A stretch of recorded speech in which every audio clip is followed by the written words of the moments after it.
Je m'appelle Anita Jarjour et je suis chef de mission pour Relations publiques sans frontières.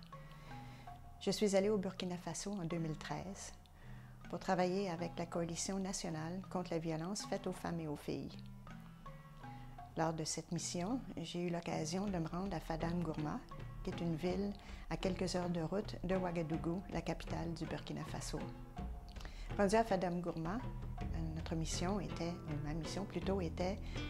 de recueillir des témoignages au sujet du déploiement de la campagne « Nous pouvons contrer la violence faite aux femmes et aux filles ».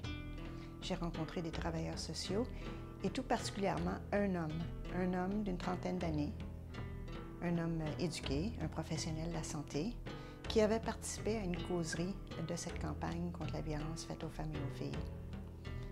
En quittant la causerie et en rentrant chez lui, il nous a raconté que la première chose qu'il a fait, c'est parler avec sa femme qui est aussi une professionnelle, et lui demander qu'est-ce qu'elle pensait s'il arrêtait de la frapper. Oui, c'est difficile à entendre s'il arrêtait de la frapper, mais c'était quelque chose de commun dans sa famille. Il frappait lorsque le repas n'était pas prêt, lorsque le repas n'était pas chaud, ou s'il avait été contrarié pendant la journée. Naturellement, sa femme a dit qu'elle trouvait que c'était une bonne idée, qu'il pouvait trouver un moyen de ne plus frapper.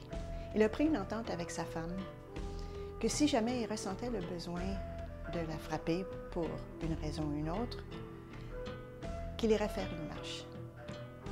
Donc, dès qu'il sentait le besoin ou le réflexe de frapper, il sortait de la maison faire une marche. Quelques jours après, il a réalisé que ses enfants s'approchaient de lui, ses enfants qui restaient toujours éloignés de peur de se faire frapper. Il était très heureux du résultat de l'entente qu'il avait pris avec sa femme, et naturellement sa femme aussi, et ses enfants, et un rapprochement énorme avec sa famille. Et à partir de ce moment-là, il est devenu un bénévole pour la campagne contre la violence faite aux femmes et aux filles. C'est en écoutant le témoignage de cet homme que j'ai réalisé que les missions de Relations publiques sans frontières font vraiment une différence.